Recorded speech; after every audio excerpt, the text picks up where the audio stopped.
This is Optimal Living Daily, episode 248, 7 Smart Ways to Deal with Toxic People, Part 2, by Marc Chernoff of marcandangel.com. Get ready to maximize your potential with Optimal Living Daily, the podcast that brings you the best in personal development and productivity every day of the week. Your optimal life awaits. Now here's your host, Justin Malik. What's going on, Life Optimizer? Welcome back to Optimal Living Daily, the podcast, blogcast, audio blog, and occasional audiobook where I read the best content I can find to help you optimize your life with author permission. Today's a continuation post from yesterday. Normally I do Minimalist Mondays, but I have a great article from Marc and Angel that's a little on the long side, so I read the first part yesterday and I'm wrapping it up today. It's about dealing with negative or toxic people, which is a common struggle I hear from you, so I wanted to share it with you. And on that note, let's finish up this post and continue optimizing your life. 7 Smart Ways to Deal with Toxic People, Part 2, by Marc Chernoff of marcandangel.com. Number 4, put your foot down. Your dignity may be attacked, ravaged, and disgracefully mocked, but can never be taken away unless you willingly surrender it. It's all about finding the strength to defend your boundaries.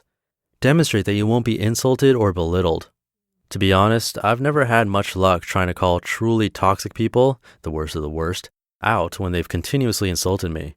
The best response I've received is a snarky, "I'm sorry you took what I said so personally." Much more effective has been ending conversations with sickening sweetness or just plain abruptness. The message is clear.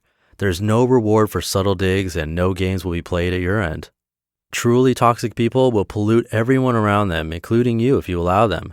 If you've tried reasoning with them and they aren't budging, don't hesitate to vacate their space and ignore them until they do. Number 5, don't take their toxic behavior personally. It's them, not you. Know this. Toxic people will try to imply that somehow you've done something wrong.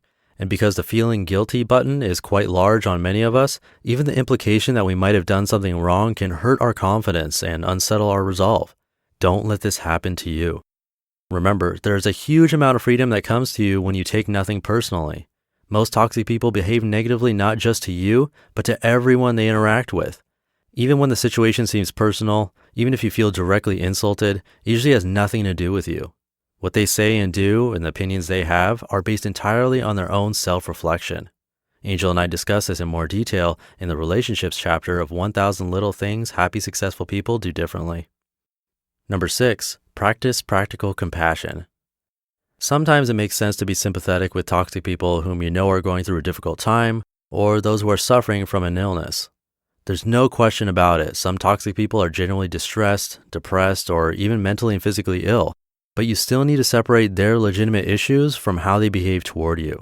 If you let people get away with anything because they are distressed, facing a medical condition, or depressed even, then you are making it too tempting for them to start unconsciously using their unfortunate circumstance as a means to an end. Several years ago, I volunteered at a psychiatric hospital for children. I mentored a boy there named Dennis, a diagnosed bipolar disorder patient. Dennis was a handful sometimes and would often shout obscenities at others when he experienced one of his episodes, but no one ever challenged his outbursts, and neither had I up to this point. After all, he's clinically quote-unquote crazy and can't help it, right? One day I took Dennis to a local park to play catch. An hour into our little field trip, Dennis entered one of his episodes and began calling me profane names. But instead of ignoring his remarks, I said, "Stop bullying me and calling me names. I know you're a nice person and much better than that." His jaw literally dropped. Dennis looked stunned, and then in a matter of seconds, he collected himself and replied, "I'm sorry I was mean, Mr. Mark." The lesson here is that you can't help someone by making unwarranted pardons for everything they do simply because they have problems. There are plenty of people who are going through extreme hardships who are not toxic to everyone around them. We can only act with genuine compassion when we set boundaries. Making too many pardons and allowances is not healthy or practical for anyone in the long term. Number 7, take time for yourself. If you are forced to live or work with a toxic person, then make sure you get enough alone time to relax, rest, and recuperate.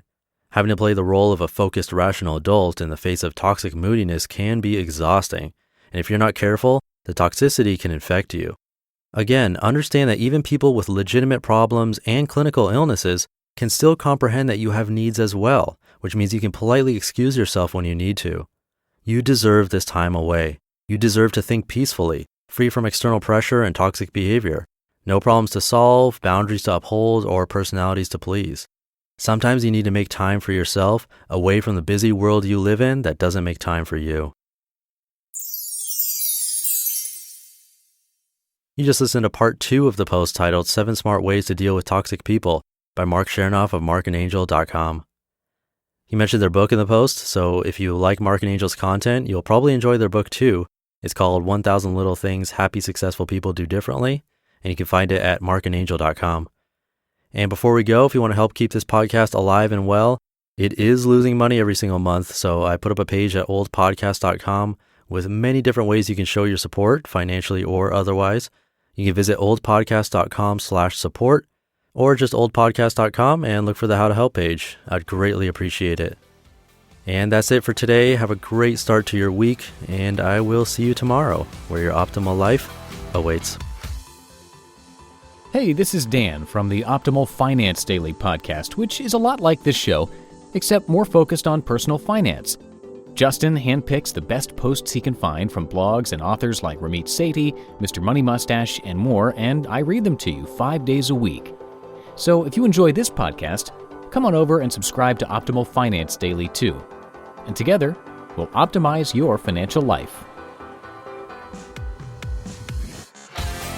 You've been listening to Optimal Living Daily. Be sure to hit the subscribe button to stay up to date on each new episode, and head to oldpodcast.com. That's OLDpodcast.com for a free gift, as well as more actionable tips and resources to help you maximize your potential. Thanks for joining us, and remember, your optimal life awaits.